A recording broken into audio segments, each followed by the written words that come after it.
The first stone shattered the schoolhouse window just as the deputy stepped between the children and the door. Glass skittered across the pine floor. A little girl cried out. Eli Mercer did not reach for his pistol. He reached for the smallest boy instead, lifted him clear of the splinters, and said in that low, rough voice of his, "Under the desks." Now, outside, laughter rolled across the square from the ranch hands at the hitch rail. Somebody called, "Careful, deputy. Wouldn't want you cutting yourself on a word." More laughter followed. Eli shut the schoolhouse door with his boot and slid the broken latch home as if he had heard nothing. The back of his neck went red clear to the collar. Before we go further, settle in wherever you are tonight, and let us know in the comments where you're listening from. There's something good about knowing who's riding beside us before a hard road begins. Miss Ada Whitlow was already kneeling beside the broken glass, skirts gathered in one hand, calming the children with the other. She taught letters, sums, and hymns in the same patient tone. She also had the unnerving habit of looking straight at a person, which was harder for Eli to bear than mockery. "That's the third window this month," she said. "I know. You also know who did it." Through the broken pane, he could see Clyde Barlow's men outside the mercantile, boots crossed, hats tipped back, laughing like the town belonged to them. Clyde owned the biggest spread in Bitter Creek, half the water rights, and most of Judge Kessler besides. "Knowing and proving ain't kin," Eli said. Ada rose. "The territorial committee man comes Saturday. If Clyde turns the harvest social into another circus, this school loses its chance at county funding. I'll stand watch." "That isn't what I asked." He looked at her then. She nodded toward the handbill pinned by the board. Bitter Creek Harvest Social and Spelling Championship.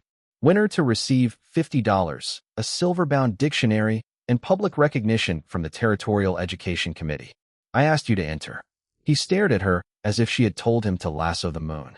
"No." Little Thomas Reed, still crouched under a desk, said, "But Miss Whitlow says folks only call you ignorant because you let them." The room went still. Eli crouched to the boy's height. "Miss Whitlow says too much." Thomas swallowed. "Can you spell, deputy?" Eli's face did not change. Enough to know when a word's been aimed like a rock. He took his hat and walked into the sunlight with every child watching him go.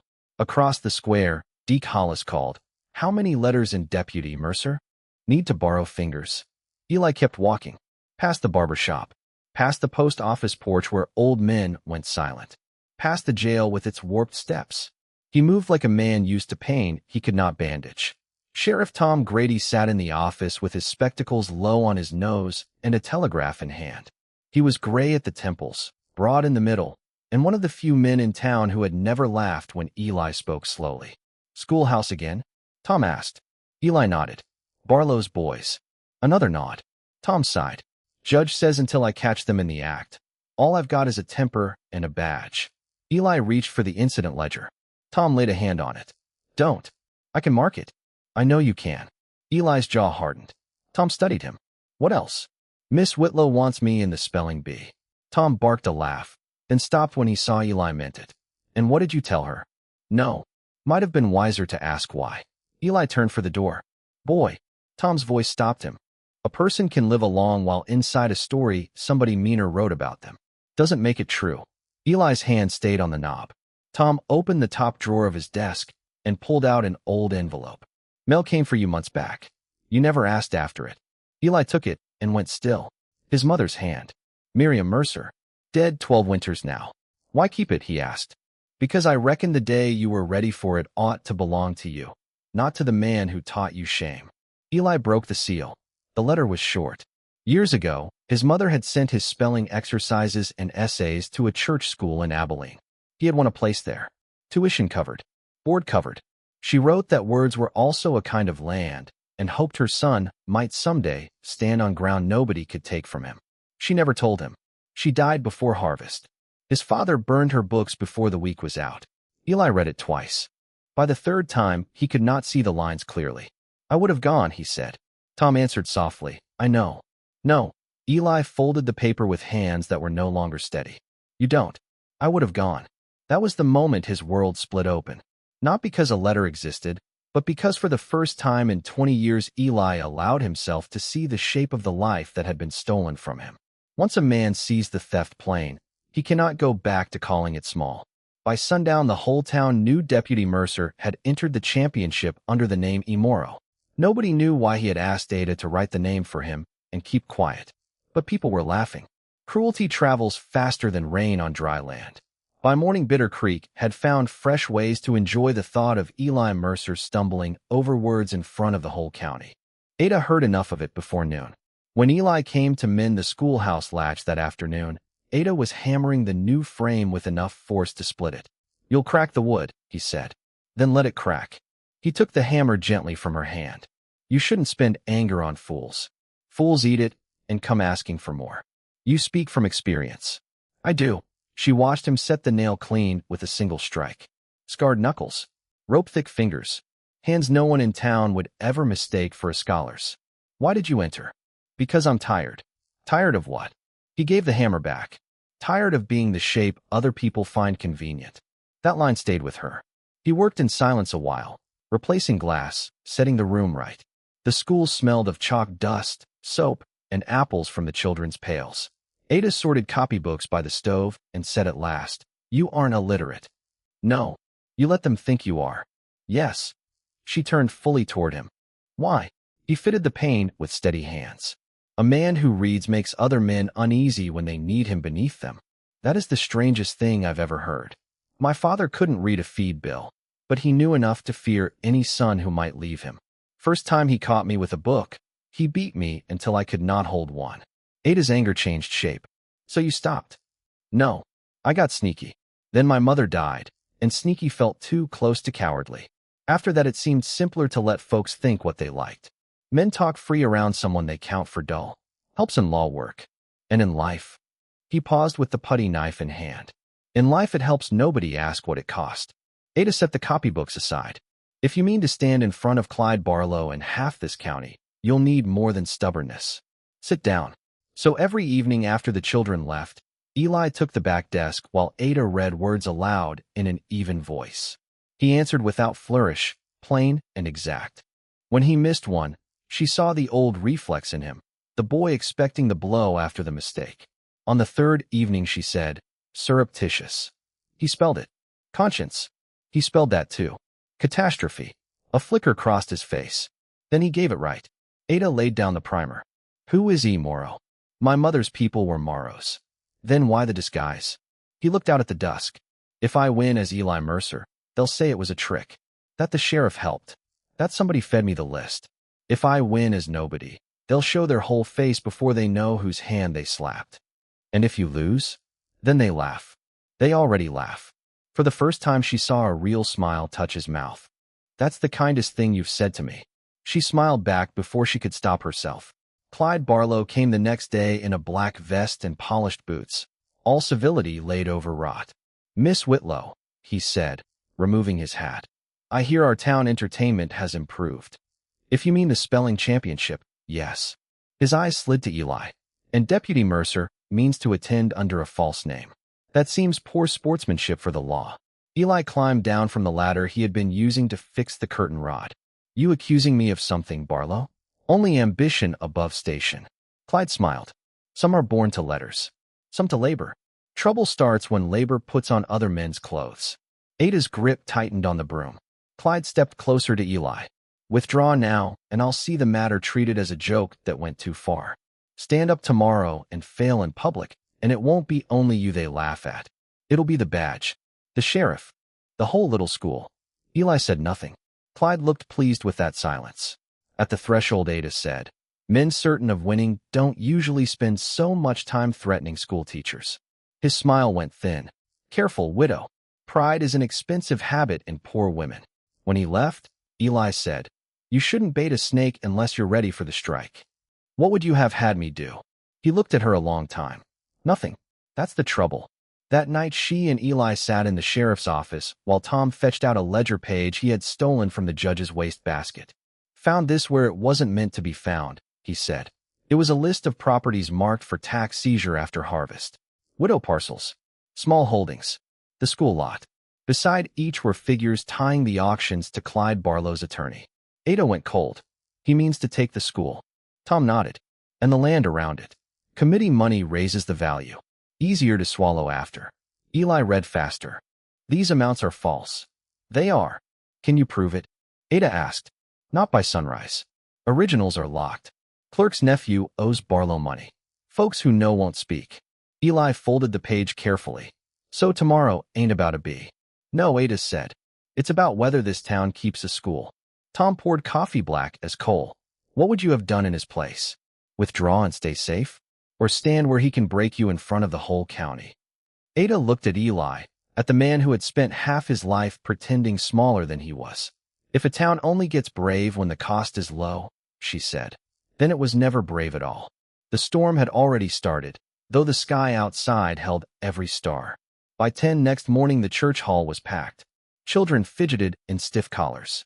Men stood in the back with crossed arms and opinions ready. At the front waited a brass bell and the silver-bound dictionary. Ada felt every breath scrape her throat. Mr. Nathaniel Pike from Santa Fe sat beside Judge Kessler. Clyde Barlow occupied the front pew with his men behind him, polished and easy as if the day had already gone his way. Contestants lined the side aisle. 2 bank clerks, the minister's daughter, a storekeeper's son home from Albuquerque, and 1 lean stranger in a dark coat and plain spectacles, hat brim low. Only Ada knew that immoro beneath those spectacles was Eli Mercer in the sheriff's old frock coat, with a little lampblack along his jaw. When he passed her, his sleeve brushed her hand. In that brief touch, she felt the tremor he had hidden from everyone else. The early rounds went quickly. Eli's disguised voice gave each letter steady as a nail tapped into seasoned wood. Contestants fell one by one. By the 3rd round the room had grown so quiet Ada could hear a baby fussing outside, and Judge Kessler's thumbnail scratching his chair arm. Then Pike rang the bell. Final 3. Only Eli, the storekeeper's son, and Clyde's niece Lenora remained. Lenora missed sacrilegious by 1 letter and left the stage white-faced. The storekeeper's son lasted 2 more rounds before Chrysanthemum took him down to groans from his mother. Now only E. Morrow stood. Pike adjusted his papers. A most unusual outcome. From the front pew Clyde said smoothly. Unusual enough to invite questions. Tom Grady stood at the back with 1 hand near his holster. Then asked them plain. Clyde rose. Gladly.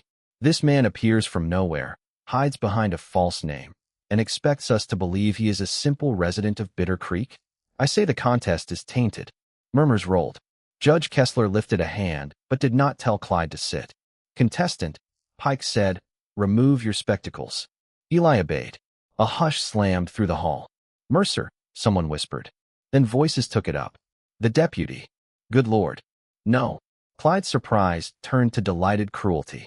Well now, our pet lawman learned a trick. Eli removed the hat. No trick. Then say your true name. Elijah Mercer. Clyde spread his hands to the room. A county deputy enters under disguise. How are we meant to trust the result? Ada stepped into the aisle. On what rule? Every face turned. The handbill said entry open to all residents. It did not require pedigree, reputation, or the blessing of men frightened by embarrassment. Pike hesitated. He was not brave, but he did love printed rules. The lady is correct on the terms. Clyde's mask slipped. This man cannot possibly have done this honestly. There it was, laid bare before the whole town. Eli set his spectacles on the table. Because I wear a badge? Because you're you. The room tightened to a single breath. Not around the spelling now, but around what Eli would do with public contempt and 100 eyes on him. He put both hands on the podium and said, Then give me one nobody had reason to prepare. Judge Kessler snapped.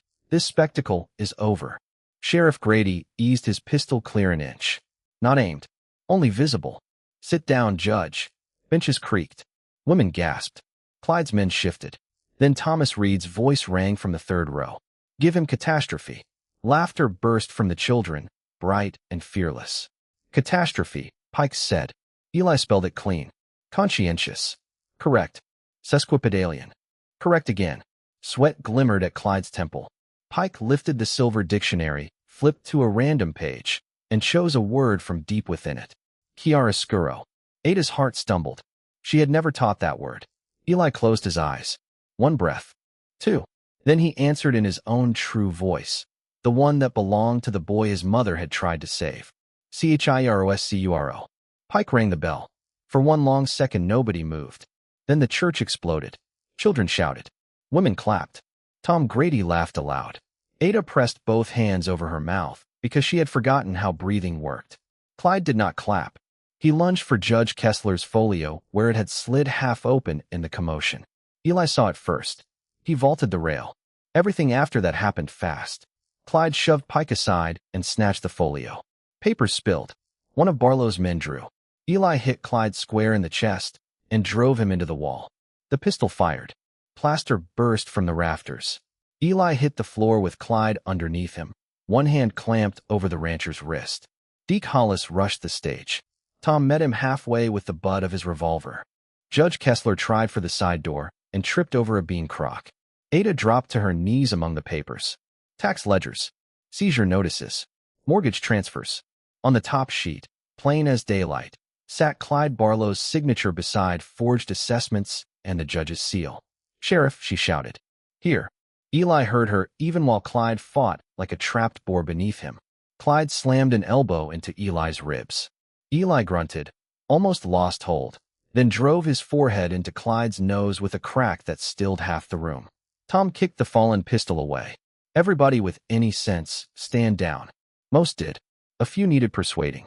2 deputies from Red Mesa, present only for the social, suddenly found their courage and helped bind Barlow's men with curtain rope.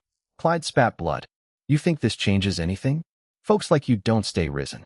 Eli's answer came quiet, which made it cut deeper. "Maybe not. But folks like you do fall." By dusk, the judge was under arrest. So was Clyde. Mr. Pike sealed the folio himself and took sworn statements from half the county before anyone could lose nerve.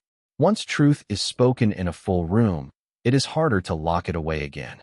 If this story is moving you, a like and a subscribe tells us to keep bringing you tales where the quiet good ones do not stay buried.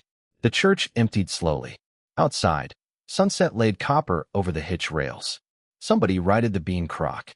Somebody's child slept against a mother's shoulder as if gunfire and public ruin were only another county fair memory. Eli sat alone on the steps with his coat off and his shirt dark at the ribs where Clyde's elbow had torn open old scar tissue.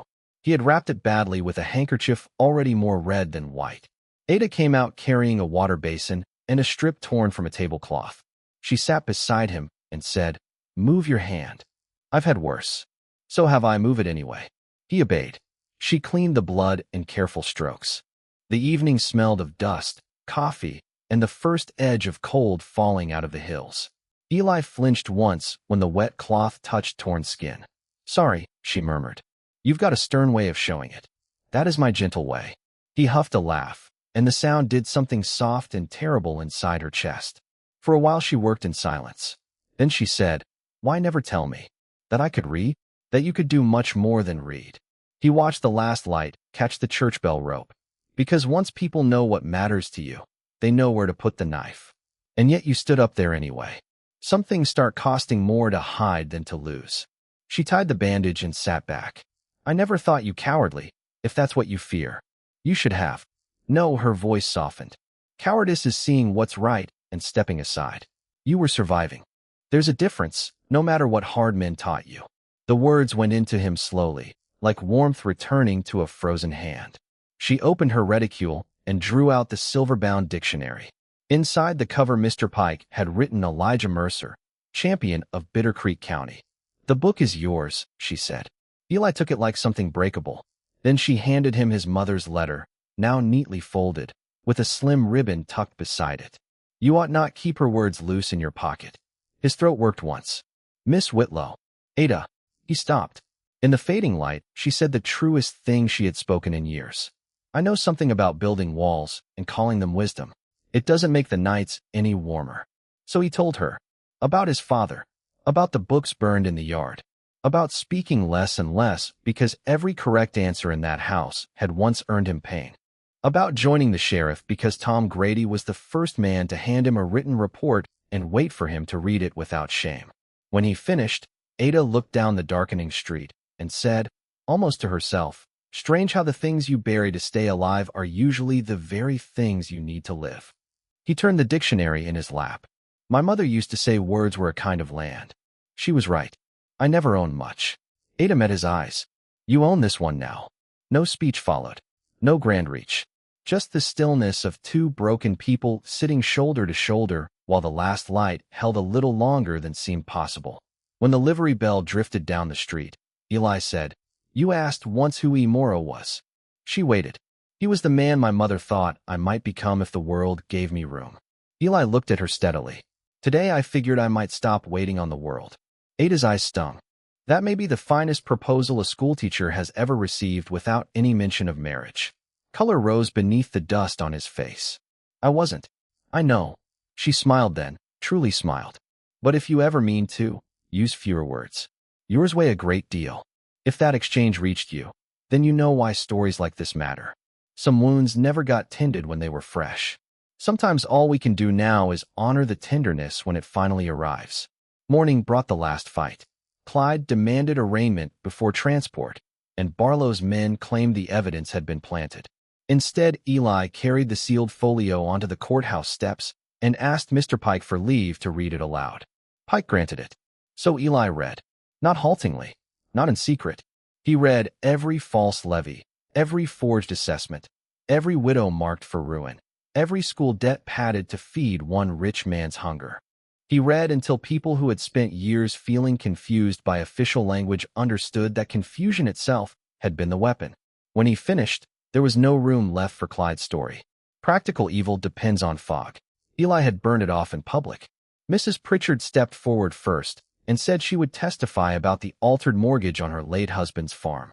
Then old Amos Reed. Then the blacksmith. Then, to everyone's astonishment, Lenora Barlow herself.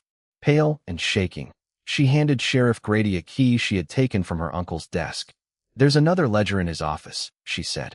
"I'm tired of knowing and doing nothing." The crowd changed shape around that sentence. By noon, the ranch hands who had laughed loudest were loading Clyde's records into wagons under guard. By 3, Pike had wired for county oversight and protection of the school parcel. Tom Grady pinned a temporary clerk's badge on Ada so she could help inventory evidence. As for Eli, he faced the last and hardest piece outside the jail, where Deke Hollis stood cuffed to the rail. Deke sneered through a swollen eye. "Still just the sheriff's pet. All them letters and you ain't changed what you are." The old Eli might have taken that bait, because pain likes company. This Eli only looked at him and said, "No, I've changed what I believe you get to decide." That was the true victory, not the B, not even Clyde's downfall. A man had stepped out of a lie and found he could remain standing. 2 weeks later, Clyde Barlow lost the bulk of his acreage to restitution claims and corrected taxes. Judge Kessler was removed in disgrace. Widow parcels were restored. The school lot was protected. With Pike's recommendation, Bitter Creek received funds for a new roof, fresh primers, and a second teacher by spring. Folks began handing Eli written notices to review without jokes attached. Men who had mocked him asked about legal wording as if it were ordinary. Children, being better than adults, simply started bringing him books. One evening near first frost, Ada found him on the schoolhouse porch reading aloud to Thomas Reed and 3 other children while the last light drained off the hills. He looked up, saw her, and closed the book on a ribbon marker made from a faded prize rosette. "You're late," he said. "I had papers." "You had pride. Mrs. Pritchard says you argued Mr. Pike into paying for a proper chimney." "I argued him into understanding that children learn poorly while freezing." Thomas piped up. "Miss Whitlow, Deputy Mercer says words are land." Ada looked at Eli. "Does he?" Thomas nodded solemnly. "He says nobody ought to get run off theirs." Ada stepped onto the porch. "Deputy Mercer is entirely correct. After the children ran home to supper, she stayed." "So did he." Eli reached into his coat and drew out a brass spelling bell, polished bright. "Found it in the supply crate. Thought the school ought to have one that's ours." She took it, her thumb brushing his knuckles. "And is it the school you mean to give this to?" His answer came quiet. "No." This time when he asked, he used few words and wasted none. She said yes before he finished the second sentence. Winter passed. Then another spring came green along Bitter Creek in a way some folks had stopped believing possible. On an evening soft with cottonwood fluff and the smell of warm bread drifting from the kitchen, Ada Mercer stood in the doorway of the new schoolhouse and listened to her husband read beneath lamplight to a room full of children who no longer flinched at learning. The silver dictionary lay open on the table, worn now from use. Her ribbon still marking his mother's letter tucked safely inside. Outside, Thomas and the others chased fireflies through the yard while the brass bell shone beside the door. Eli looked up, found her watching, and smiled the unguarded smile of a man who had finally come home to himself. Funny thing about a buried seed, give it one honest season, and it remembers it was meant for light. Beyond the lit windows, the schoolhouse stood warm against the dark, and the valley held it gently as the stars came on. Next time, we'll tell the story of the ranch cook everyone called Simple until the night she heard a confession through the pantry wall and buried 3 powerful men with nothing but patience, biscuit dough, and the truth.